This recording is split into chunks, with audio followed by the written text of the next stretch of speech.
नमस्कार दोस्तों, 7 सितंबर 2025 आज दिन भर का मौसम झारखंड से दिल्ली तक वेदर बारिश। आइए विस्तार से जाने वेदर समाचार इस प्रकार है। स्वागत है आपका कुंदन बडाइक यूट्यूब चैनल पर। आज हम जानेंगे देश और राज्य भर के मौसम की पूरी जानकारी विस्तार से, तो वीडियो को अंत तक जरूर देखिए। झारखंड वेदर अलर्ट, अगले 3 घंटे में इन जिलों में वज्रपात का alert. Jharkhand weather alert Ranchi, अगले 2 से 3 घंटे में झारखंड के कई जिलों में गर्जन के साथ वज्रपात, आसमानी बिजली की आशंका है।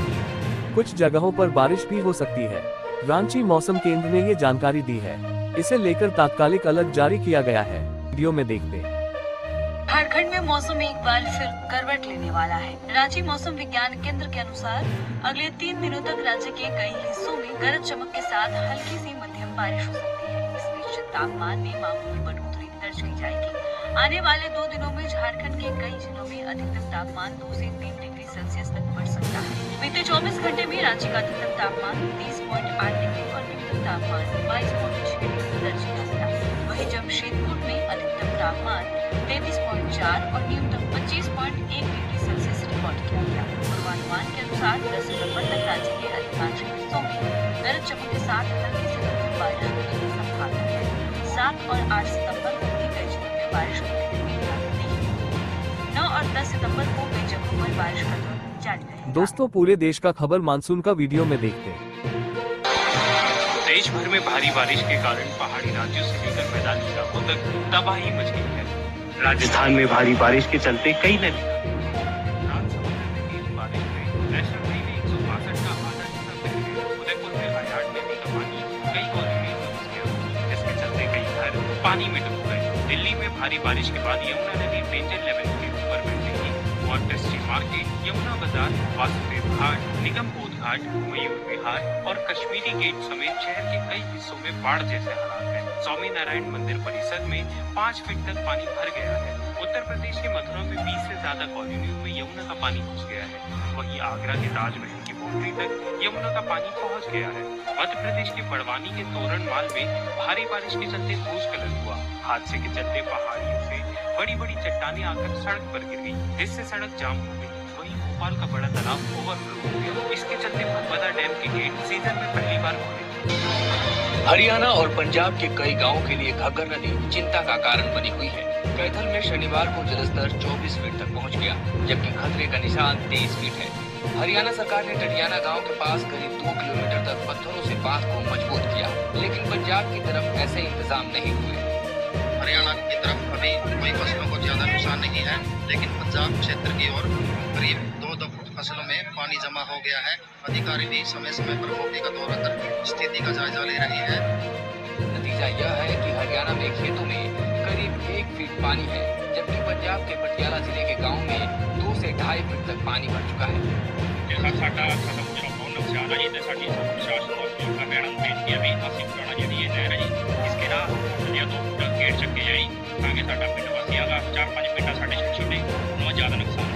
पंजाब के धर्महेड़ी, हरिपुर, हे ब्राह्मण और शशि गुजरा जैसे गांवों में फसलें डूब चुकी हैं। गांव के लोग नाराज हैं कि पंजाब सरकार ने बचाव के कोई कदम नहीं उठाए, जबकि हरियाणा ने तटबंध मजबूत कर लोगों को राहत दी। कई गांवों के लोग अब पंजाब से अलग होकर कैथल जिले में शामिल करने की मांग कर रहे हैं। बुजुर्ग महिलाओं ने भी भावुक होकर कहा कि फसलें चली गई, अब बस इंसान और पशु बच जाएं। इस बीच सिरसा में भी घग्गर नदी और ड्रेन के ओवरफ्लो से हालात बिगड़ गए हैं। अहमदपुर, पनिहारी और नेजाडिला कला जैसे गांवों में बांध टूटने से हजारों एकड़ फसलें पानी में डूब चुकी हैं। सर के घोनेवाल और माछीवाड़ा गांव 27 अगस्त की सुबह घोनेवाल दूसरी बांध टूटने के बाद तबाही की चपेट में आ गए। रावी में रिकॉर्ड तोड़ पानी आने से बांध टूटने की गड़गड़ाहट के साथ ही गांव पर बाढ़ टूट पड़ी।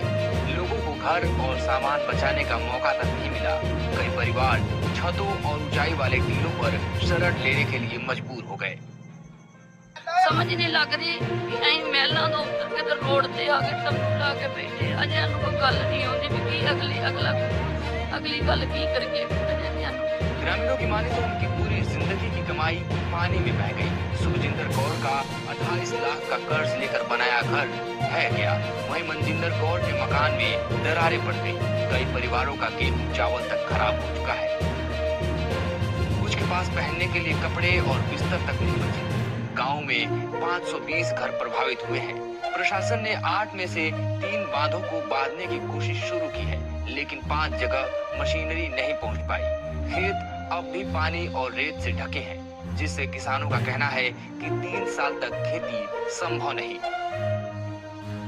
इस समय हम कोनेवाल वो जगह है जहाँ सबसे पहले तुलसी बांध टूटा था और अमृतसर का अजनाला क्षेत्र पूरा पानी की चपेट में आ गया था। 190 गांव यहाँ प्रभावित हुए हैं। हालात अब ऐसे कि यहाँ पानी तो ऊपर आया है, लेकिन अब बीमारियों का डर यहाँ सता रहा है। स्वास्थ्य विभाग ने मेडिकल कैंप लगाए हैं। चमड़ी रोग तेजी से फैल रहे हैं और डेंगू मलेरिया का खतरा भी मंडरा रहा है।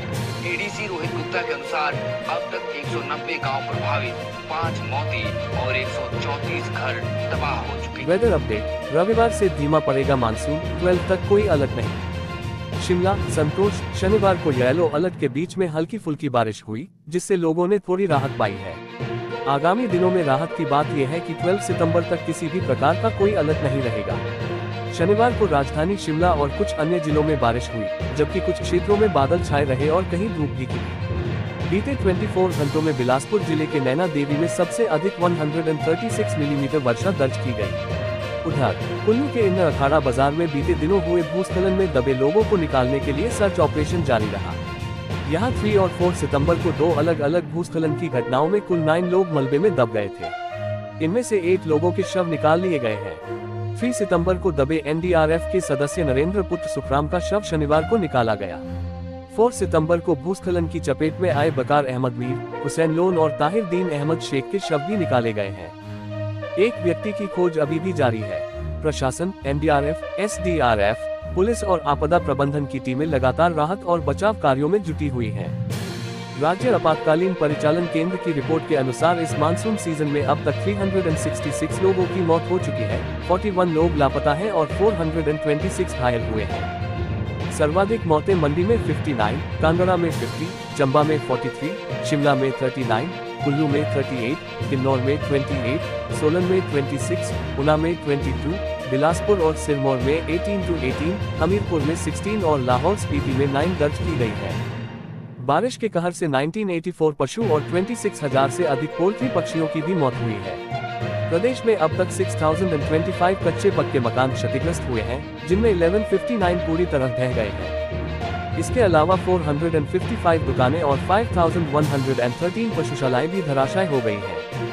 प्रारंभिक आकलन के अनुसार सार्वजनिक संपत्ति को 4079 करोड़ रुपए का नुकसान पहुंचा है, जिसमें लोक निर्माण विभाग को 2743 करोड़, जल शक्ति विभाग को 2518 करोड़ और ऊर्जा विभाग को 139 करोड़ रुपए का नुकसान हुआ है।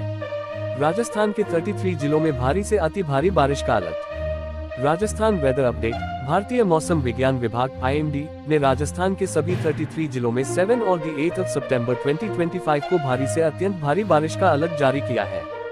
भारतीय मौसम विज्ञान विभाग (IMD) ने राजस्थान के सभी 33 जिलों में 7 और 8 सितंबर 2025 को भारी से अत्यंत भारी बारिश का अलर्ट जारी किया है। मध्य प्रदेश के ऊपर बने वेलमार्क लो प्रेशर सिस्टम और बंगाल की खाड़ी में विकसित निम्न दबाव क्षेत्र के प्रभाव से ये स्थिति उत्पन्न हो रही है, जो 7 सितंबर तक और तीव्र हो सकती है। उदयपुर, बांसवाड़ा, डूंगरपुर, जालौर, सिरोही, बाड़मेर, जोधपुर और प्रतापगढ़ जैसे जिलों में 204 मिलीमीटर से अधिक बारिश की संभावना के कारण रेड अलर्ट जारी किया गया है। भारतीय मौसम विज्ञान विभाग (IMD) ने राजस्थान के दक्षिणी और दक्षिण पश्चिमी जिलों में 7 और 8 सितंबर 2025 को भारी से अत्यंत भारी बारिश की चेतावनी जारी की है। मौसम केंद्र जयपुर के अनुसार बंगाल की खाड़ी में बने निम्न दबाव क्षेत्र और मध्य प्रदेश के ऊपर विकसित वेलमार्क लो प्रेशर सिस्टम के प्रभाव से ये स्थिति उत्पन्न हुई है। पूरे गुजरात में भारी बारिश की चेतावनी, बाढ़ का भी खतरा, इन जिलों में रेड अलर्ट। भारत मौसम विज्ञान विभाग ने 7 सितंबर को गुजरात के कई जिलों में अत्यधिक भारी बारिश की संभावना के चलते रेड और ऑरेंज अलर्ट जारी किया है। भारत मौसम विज्ञान विभाग (IMD) ने 7 सितंबर को गुजरात के कई जिलों में अत्यधिक भारी बारिश की संभावना के चलते रेड और ऑरेंज अलर्ट जारी किया है। मौसम विभाग के अनुसार आगामी कुछ घंटों में राज्य के कई जिलों में भारी बारिश की संभावना है।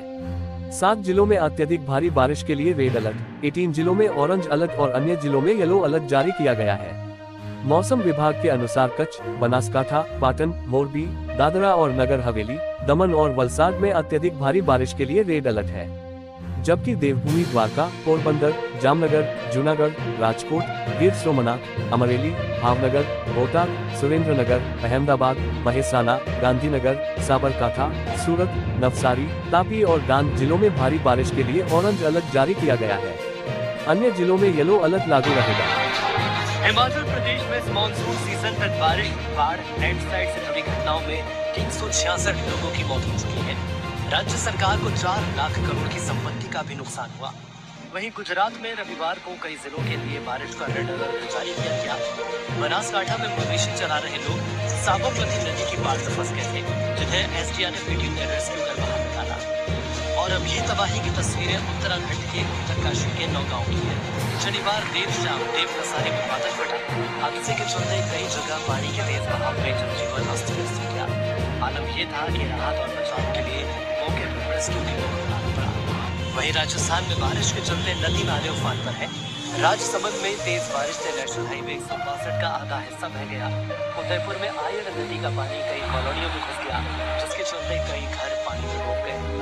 वहीं दिल्ली में भारी बारिश के बाद यमुना नदी डेंजर लेवल के ऊपर बह रही है। मॉनेस्ट्री मार्केट, यमुना बाजार, वासुदेव घाट, निगम बोध घाट, मयूर विहार और कश्मीरी गेट समेत शहर के कई हिस्सों में बाढ़ जैसे हालात हैं। Bihar weather update. बिहार में इन जिलों के लिए अगले 24 घंटे कठिन भारी बारिश और वज्रपात का अलर्ट। बंगाल की खाड़ी से आ रही नमी के कारण बिहार में मानसून सक्रिय है, जिससे भारी वर्षा की संभावना है। पटना में गर्मी बढ़ने के साथ 17 जिलों में गरज और वज्रपात की चेतावनी जारी की गई है। जमुई में सबसे अधिक वर्षा दर्ज हुई, जबकि पटना का तापमान 36.5 डिग्री सेल्सियस रहा। जागरण संवाददाता, पटना। बंगाल की खाड़ी और अरब सागर से नमी युक्त हवा प्रदेश की ओर आ रही है। इसके साथ ही मानसून ट्रफ लाइन प्रदेश के ऊपर से गुजर रही है।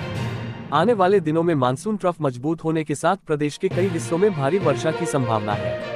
मौसम विज्ञान केंद्र पटना के अनुसार रविवार को प्रदेश के 17 जिलों में मेघ गर्जन, वज्रपात को लेकर चेतावनी जारी की गई है। इन जगहों पर मेघ गर्जन, वज्रपात को लेकर चेतावनी जारी की गई है। राजधानी व आसपास इलाकों में बादल छाए रहने के साथ उमस भरी गर्मी लोगों को परेशान करेगी। 8 सितंबर से मौसम में बदलाव के आसार हैं। अररिया और किशनगंज जिले में भारी वर्षा की चेतावनी है। Monsoon trough, low pressure area और चक्रवातीय परिसंचरण के चलते 10 से 11 सितंबर तक मध्य प्रदेश में बारिश का दौर जारी रहने वाला है। आज रविवार को 20 जिलों में हल्की से मध्यम बारिश का अलर्ट जारी किया गया है। यहाँ अगले 24 घंटे में 4.5 इंच तक पानी गिर सकता है। खास करके मालवा निमाड़ क्षेत्र में झमाझम बारिश की संभावना है।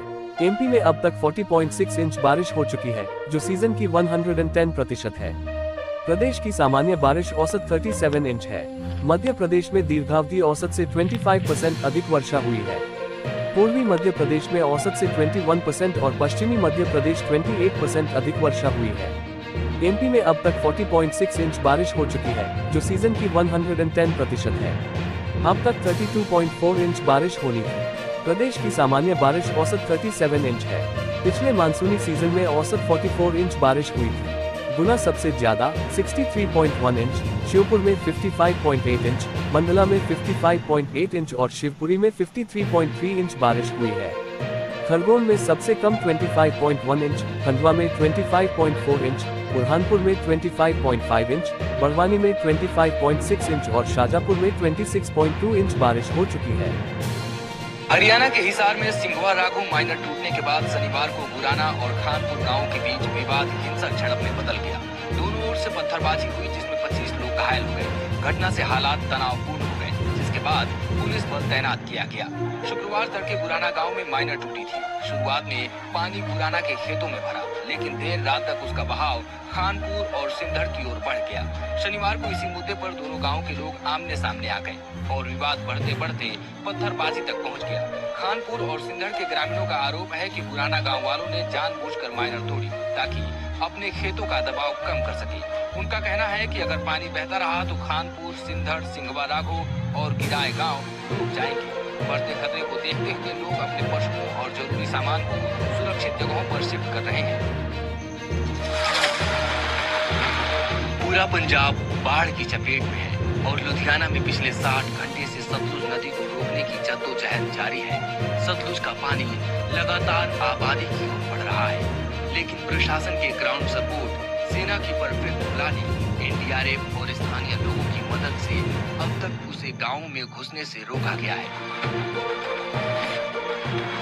शुक्रवार को सतलुज ने मेन बांध को काटना शुरू किया और देर रात बांध टूट गया। खेतों में पानी भर गया, लेकिन 700 मीटर दूर बनाए गए और स्थायी रिंग बांध ने गांव को बचा लिया। हालांकि अब सतलुज रिंग बांध को भी काटने लगी है, जिसे रोकने के लिए तीसरा बांध बनाया जा रहा है। इस दौरान लुधियाना के डीसी हिमांशु जैन भी खुद मिट्टी की गोलियां ढोते नजर आए। अगर पानी नहीं रुका तो 14 गांव समेत राहो रोड से लेकर धनासू और समराला चौक तक सारे इलाके डूब सकते हैं। प्रशासन, सेना और स्थानीय लोग लगातार जुटे हुए हैं, मगर खतरा अभी भी टला नहीं। दोस्तों, ये रहा आज दिन भर का मौसम का पूरा हाल। अगर आपको ये जानकारी उपयोगी लगी हो तो वीडियो को लाइक और शेयर करें और चैनल को सब्सक्राइब करना न भूलें। कल फिर मिलेंगे मौसम की नई जानकारी के साथ। धन्यवाद।